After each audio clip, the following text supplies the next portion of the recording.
Y bienvenidos un día más a la consulta del Dr. Méndez. Yo soy Roberto Méndez, médico de familia y especialista en nutrición clínica y deportiva y en ciencias del deporte. Como ya sabéis, aquí hablamos sobre nutrición, sobre medicina, sobre deporte o sobre una mezcla de tantas.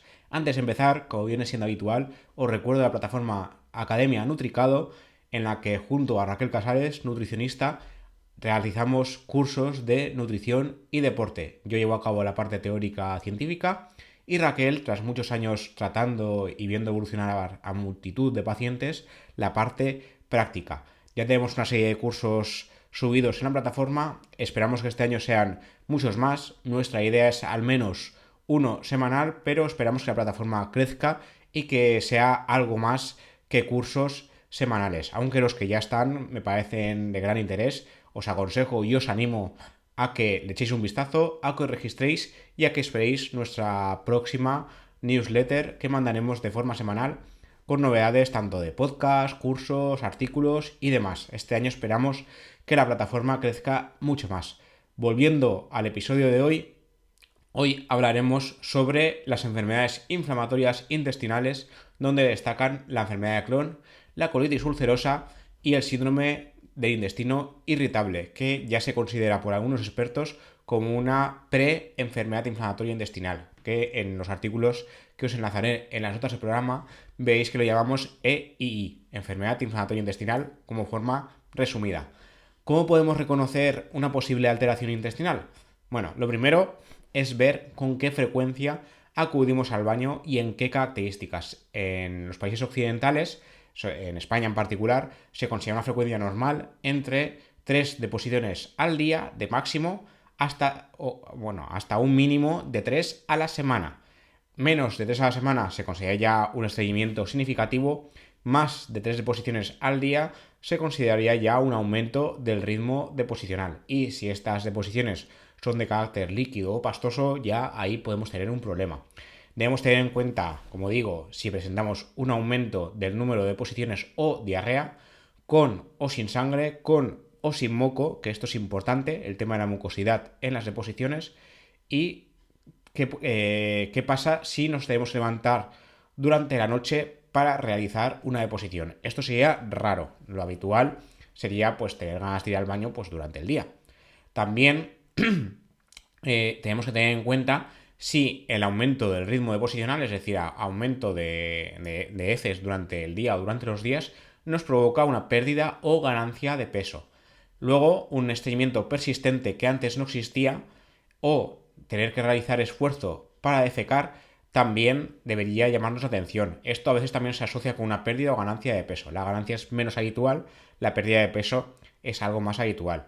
Luego, dentro de las características de las heces, hoy va a ser un programa un poco de defecación, tenemos que ver el color, la textura y si es más líquido o más sólido. Aunque pueda sonar un poco asqueroso, digámoslo así, esto es importante, hay que tenerlo en cuenta. De hecho, yo sí que me he dado cuenta de que los pacientes suelen tenerlo mucho en cuenta y esto es buena señal. Tener las heces un poco más blandas, esto no suele pasar nada, sobre todo si pasa una vez, pero si esto se repite durante el tiempo es hora de consultar.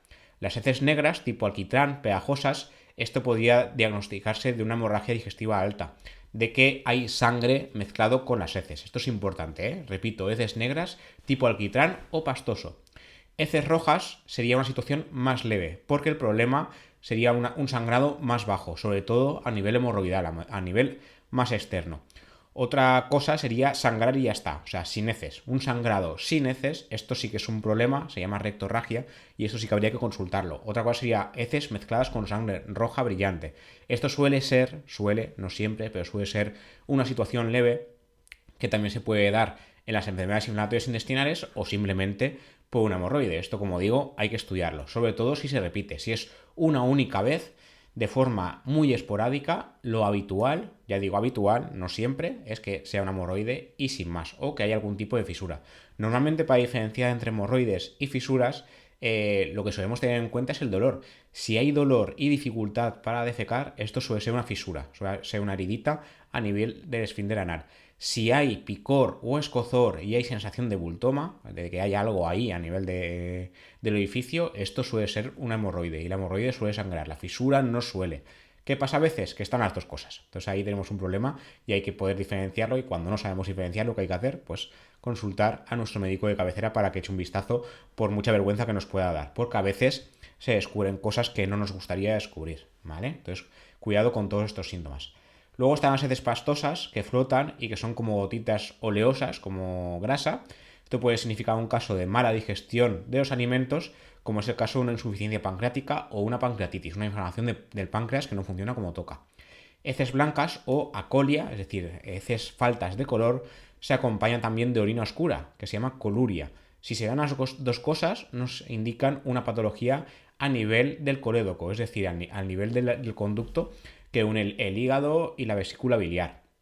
Es un problema más también pancreático, porque a nivel anatómico, de forma muy resumida, tenemos el hígado, tenemos la vesícula biliar y tenemos el páncreas, todo unido por diferentes conductos. Si hay alguna alteración en estos conductos, se suele dar heces blancas, acolia, y orina muy oscura, coluria, como color coñac, que se suele definir en medicina. No sé quién inventó estos términos, pero la verdad es que se quedó súper a gusto, porque siempre les ponía nombres de comidas y no sé en qué estabas pensando en ese momento, pero va bien, porque a la hora de comunicarnos entre nosotros, ya sea sobre todo con gente que no tiene una mínima idea de medicina, pues va bien por la metáfora. Eso es cierto, pero la verdad es que cuando manejamos estos términos yo me quedo pensativo en plan de en qué se le ocurrió para utilizar estas metáforas. La verdad es que es llamativo. Luego, por el tema de las alteraciones del tránsito intestinal, muchas veces lo que suele pasar, tanto el exceso, diarrea, como el defecto, el estreñimiento, nos puede indicar un problema del tracto digestivo en especial. Muchas veces, si hay diarrea sin sangre, sin moco, pero con pérdida de peso, puede relacionarse con un hipertiroidismo. Y si es al revés, si hay estreñimiento y ganancia de peso, con un hipotiroidismo. Si no hay alteraciones del peso, pero uno va demasiado estreñido o con demasiada diarrea, esto habría que mirarlo. Normalmente, en las enfermedades inflamatorias intestinales, lo que suele convivir es diarrea o estreñimiento, más sobre todo diarrea, con sangre y o moco, y con sensación de hinchazón abdominal. Estos tres síntomas también se dan en el síndrome del colon irritable, por lo que es complicado a veces diferenciar. Sobre todo el tema de la pérdida de peso, importante, hago mucho hincapié en ello. Esto hay que tenerlo en cuenta y hay que consultar si perdemos peso. Perder medio kilo en un mes no pasa nada, ¿vale? Se puede medio kilo o un kilo es relativamente frecuente si hacemos algún cambio de dieta y no nos damos cuenta, hacemos más ejercicio, pero perder un peso significativo sin haberlo hecho aposta, esto es llamativo. Y sobre todo si hemos asociado diarrea, estreñimiento, sangrado, moco, todas estas cosillas son para consultarlo, ¿vale? Algunos consejos para mejorar el tránsito intestinal, pero que veremos más a fondo después. Aumentar la actividad física, mejorar la hidratación y consumir alimentos ricos en fibra, evitar el exceso de sal, típico de productos ultraprocesados, no reprimir el deseo de ir al baño, esto de aguantarse las ganas de ir al baño, esto puede ser y es peligroso, y sobre todo evitar alcohol y tabaco. Todo esto fastidia el estómago. Luego, de forma específica para enfermedad inflamatoria intestinal, ¿qué se ha descubierto últimamente? Existen algunos alimentos muy relacionados con el aumento de riesgo de acabar sufriendo enfermedad inflamatoria intestinal. Los 4 productos que se han visto, que os enlazaré en un estudio en las notas del programa, son patatas fritas, galletas ultraprocesadas, refrescos ricos en azúcar y bebidas deportivas y energéticas saturadas de azúcares libres. Incluso el queso se ha visto que en algunos casos contribuye a la inflamación. Esto también depende del tipo de queso, ¿vale? Porque en el estudio se habla de queso en general, pero no se especifica qué tipo de queso. Como ya sabéis, hay queso fresco, semicurado, curado, entonces ahí hay que coger las cosas también con pinzas, ¿vale? Luego, lo que sí que se ha visto es que el consumo de leche o palomitas de maíz tenía una menor asociación con el diagnóstico de enfermedad inflamatoria intestinal. Cuidado con el tema de palomitas, que suelen ser palomitas caseras, nada de palomitas de bolsa del supermercado, que suele llevar mucho aceite, sal, exceso, ¿vale? El exceso suele ser la palabra clave, y entonces ahí habría que tener un poquito de cuidado. Luego, por otro lado, otro estudio que se hizo también recientemente, lo que vio es que hay dos cosas que se relacionan en especial con el aumento del riesgo del síndrome del colon irritable, que, como digo, algunos expertos ya lo denominan como pre-EII, es decir, enfermedad inflamatoria intestinal, como la prediabetes, antes de acabar sufriendo diabetes, pues el síndrome de colon irritable ya se está viendo como tal. En este caso lo que se ha visto es que una combinación de una dieta rica en grasas, como es la dieta occidental, de la cual tenéis un episodio completo al respecto y donde ya comentamos las enfermedades inflamatorias intestinales, porque esta dieta se ha relacionado mucho con la enfermedad inflamatoria intestinal. Como digo, la combinación de esta dieta rica en grasas con el uso de antibióticos puede aumentar el riesgo hasta un 11% de acabar sufriendo enfermedad intestinal. ¿Qué pasa con los antibióticos? Que muchas veces son necesarios para diversas patologías, pero sí que es verdad que se está estudiando que estamos usándolos en exceso a nivel médico y luego por otro lado hay gente que los toma porque sí, sin consultar al médico. Esto pasa más de lo que suele saberse, pero sucede. Sí que es verdad que los que más usamos antibióticos somos los médicos, esto es así, pero también pasa la otra parte. Entonces yo creo que hay que tener en cuenta ambas cosas. Primero, que los que sabemos usarlos, que no abusemos, que hay tendencia al abuso, y los que no saben usarlos, que no los tomen sin consultar. Yo, por ejemplo, es una metáfora un poco tonta, diría yo, pero yo no tengo ni idea de coches y yo no me pondría a toquetear los cables del coche para ver qué pasa, ¿vale? Entonces, con el organismo, si no sabemos cómo funciona, yo tampoco me pondría a tomar cosas que no sé cómo funcionan. Ya digo, es una metáfora a lo mejor un poco tonta, pero a mí me sirve para haceros llegar el mensaje de que lo que no sabes cómo se utiliza, no se toca, ¿vale? Luego, por el tema que os decía de la dieta rica en grasas, en ese estudio lo que hacían era hacer sinónimos. O sea, la dieta rica en grasas no era rica en grasas y punto y pelota, sino que era dieta occidental, que como sabéis es rica en grasas saturadas, grasas de alimentos artificiales, bollería, dulces y demás, azúcares añadidos y en general exceso calórico, ¿vale? Entonces, en ese estudio lo que se ve es que una combinación de ambas cosas aumentaría el riesgo de enfermedad inflamatoria intestinal.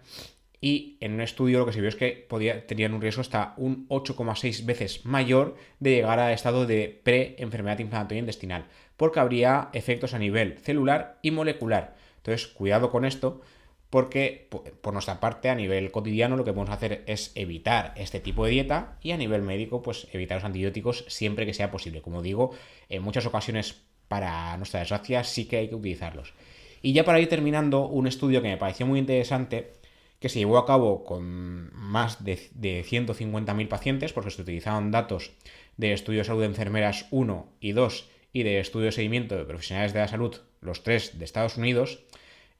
Lo que vio son factores de riesgo que podemos evitar y 9 factores de salud a tener en cuenta. Lo que dijo el estudio es que al menos el 60% de los casos de enfermedad inflamatoria intestinal se podían evitar con la alimentación, que esto es una burrada. O sea, 6 de cada 10 casos son evitables, que antes se creía que no, que de hecho actualmente se calcula que hay 3 millones de personas en Estados Unidos y 1,3 millones en Europa diagnosticados de algún tipo de enfermedad inflamatoria intestinal y que 6 de cada 10 se pueden evitar con la dieta. A mí me parece brutal, es una cosa muy llamativa. En este caso lo que se vio es que los factores de riesgo modificables, o MRS como los llaman en el estudio, serían por un lado el peso o IMC, a mayor peso o IMC mayor riesgo, el consumo de tabaco, uso de fármacos antiinflamatorios o AINES, aparte de los antibióticos. Aquí los antibióticos no se tuvieron en cuenta, sino los antiinflamatorios, nivel de actividad física, ingesta de frutas, verduras o fibra y de ácidos grasos y carne roja. Pues estos lo que hicieron fue una puntuación de 0 a 6 que llevaron a cabo en el estudio y que se ha comprobado con diversos estudios también en Europa. Los pacientes de este estudio eran de Estados Unidos, pero también se ha comparado con estudios europeos. Y al final, con todos los parámetros y con todos los datos y demás, lo que hicieron fue elaborar una lista de 9 factores de estilo de vida saludables que habría que llevar a cabo para reducir el riesgo hasta un 60% de sufrir enfermedad inflamatoria intestinal. En este caso, los 9 factores, que creo que es la parte más importante del programa, por si os los queréis apuntar y os es de interés, serían poseer un IMC de entre 15,8 y 25, es decir, normopeso. Como ya hemos hablado en algún programa, esto del normopeso y el IMC hay que cogerlo con pinzas. Os recomiendo escuchar el programa de cómo calculamos un peso saludable, pero punto número 1, IMC en normopeso. No fumar, obvio, realizar al menos 7,5 MET semanales. El MET expresa la cantidad de energía gastada en calorías por minuto de actividad física, en este caso serían 7,5 semanales. Consumir al menos 8 porciones de fruta y verdura al día. Esto ya ahora luego lo comentaremos. Consumir menos de media ración diaria de carne roja, consumir al menos 25 gramos de fibra diarios, consumir al menos 2 raciones de pescado semanales, consumir al menos media ración diaria de frutos secos y o semillas, y consumir como máximo una ración diaria de alcohol en mujeres o 2 para hombres. Vamos a comentar esto por partes y con esto acabamos. Bueno, el tema del normo peso ya os he comentado. Tenemos un episodio a propósito de cómo medir un peso saludable. El IMC se está quedando atrás y hay mejores maneras, pero de momento a día de hoy, a nivel científico, es lo que más se usa. El tema de no fumar, nada que añadir. Los 7,5 met, nada que añadir. 8 porciones de fruta y verdura. Ya os dije en un programa que lo que dicen las guías, todas las guías de todo el mundo, son 5. A poder ser 3 de verduras, 2 de fruta. Pero aquí dicen 8. A nivel de patología intestinal lo veo coherente, pero que sepáis que las guías dicen 5 y que sean 3 de verdura, 2 de fruta. Aquí no diferencian. Al menos media ración diaria de carne roja, media ración serían 50 gramos o menos, en este caso, pone consumir menos de 50 gramos diarios. Ya sabéis, como ya hablamos del programa de la carne, que lo que recomiendan las guías son 2 porciones semanales, que una porción serían 125 gramos según las guías.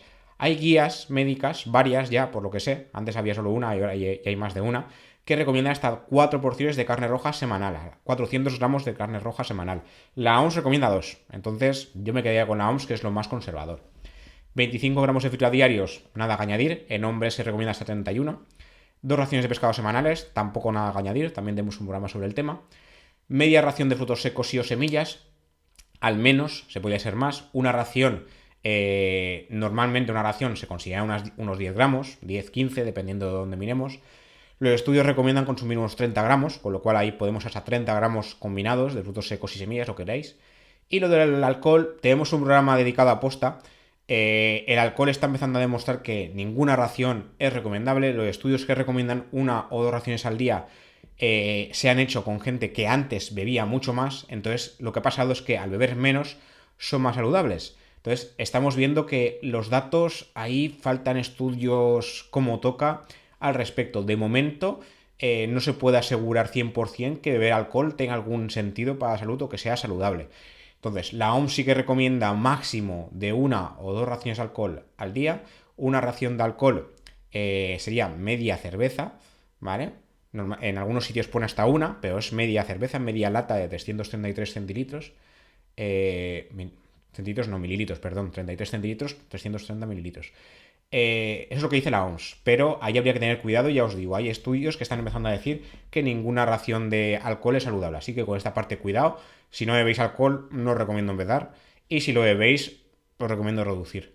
Y nada, esto sería todo por hoy. Me ha parecido interesante el tema de enfermedad inflamatoria intestinal. Hay bastante gente que la sufre, tanto Crohn como colitis ulcerosa como síndrome del intestino irritable, que es una patología en auge que deberíamos estudiar más a fondo porque seguramente hay más cosas que no sabemos. Recordad todos los síntomas a tener en cuenta y sobre todo los 9 factores de riesgo, no, factores de estilo de vida saludable que podemos modificar y que algunos de ellos son fáciles de modificar. Como siempre, podéis ver esto en YouTube o podéis escucharlo en Spotify, iVoox, Google Podcast, Apple Podcast, Amazon Music, Audible, Pocket Cast o la plataforma que utilicéis. Y como siempre agradezco los comentarios, críticas, consejos, lo que queráis.